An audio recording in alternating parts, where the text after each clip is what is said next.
Hey everybody, Kurt from GeekWire. Boom! Happy 4th. I'm here with Tom Bates, a production manager with Western Display Fireworks out of Oregon. And once again, Tom is back to run the show at the Seattle Cancer Care Alliance Seafair Summer 4th. We're in the middle of Lake Union, just off Gasworks Park. Tom, good to see you. Welcome back to Seattle. Thank you. Thank you. What are we looking at? We're on the barge. I know we've been here before, but tell me a little bit about what is going to be different from 12 months ago. Well, it's the same layout as last year. Now we differ from year to year as we just kind of switch the product out. And what dictates that is, the soundtrack. This year we do have new items. We have a shell in the show that hasn't been in this specific show before, which is a jellyfish. We just haven't really had an opportunity to shoot that shell with the proper song. So there's a song in this year's soundtrack that worked perfectly for it. And it's basically a half ball shell, so it's a half segmented ball shell, and it's got legs off of it, so it looks like a jellyfish. There's a lot of pattern shells. So we have Chinese fans. They look just like a Chinese fan. And another new item that I'm really excited about is called a ghost mod. So they're lower level items. They're the things in the black bags you'll see kind of around the barge. They're in the box zone, and what they do is they'll curtain, so they go from the center out, and they actually change from red to green to blue. They'll change color in the air, okay. And they're a mine effect, so they'll be sweeping across the barge, and they'll be changing color. And it's a unique effect, and it's a newer effect in the industry, so we're excited to have it in the show this year. So what they're doing behind me is they're dropping shells in the mortars.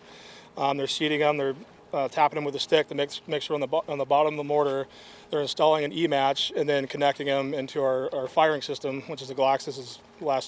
Forever we've shot the show, we always use a Galaxis system as a wireless. They're going in a sequence. So they start at the lowest Q, go to the highest. In any given module, there's 1 through 99 circuits. So we address the modules. So we have 21 or 22 modules this year on the show. So it'll be module 1 through 70, module 2, 1 through 85. So each zone has its own specific module. So they're going through and verifying they're being hooked in the correct circuit, because that specific circuit has a specific time that it's shooting at. So they got to verify, because we don't want the wrong thing happening in the sky. So they're verifying, E-matching, hooking everything up. How'd you get into this line of work? Did you like firecrackers as a kid? Honestly, it's kind of an odd story. I just kind of fell into it. I come from a construction background. I used to frame houses when I was in my early 20s, and I knew a guy that worked for Western Display Fireworks, and something happened at the company, and guy got hurt, so he got a job at Western, and I ran into him. I'm a wrestler, so he was a wrestling coach, and he also worked for Western, and he's like, "Hey, you want a summer job?" And I'm like, "Yeah, sure." So I quit framing and then started a summer job, and been here 15 years later. So it's now I'm doing this, and it's kind of an odd journey, but yeah, that's how it started. Tom, if you and I were to go camping, could I expect you to bring any sort of fireworks along? Would you build a bonfire that just blew my mind? No, probably not. I'd probably just want to sit there and have a few cold ones and hang out. That's pretty much it. So it seems like it's pretty possible we geek out on everything. It's not just technology. You can get pretty heavy in the weeds here on the tech involved, or the music, as you said, or some of the various displays. What do you nerd out on the most when it comes to your job and this profession as a whole?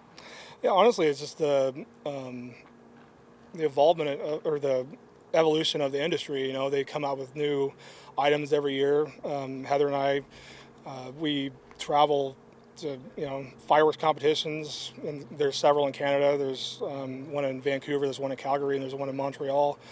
We go to fireworks shows when we're not doing fireworks shows, and the competition shows we see, they give us ideas, and you see something new and you want to try it. And honestly, a lot of this stuff that's evolved in this show over years, it's things I've learned from watching different people do stuff, and like all the single shot comets and mines, and our company did that stuff for years, and and I started seeing a lot in these competition shows and stuff, and we built a bunch of equipment to be able to shoot it, and the next thing you know, we have it in the show every year now, and try to switch it up, and but yeah, we're constantly looking up videos. I mean, after this show is shot, we watch it and watch it and watch it, and what can we do better next year?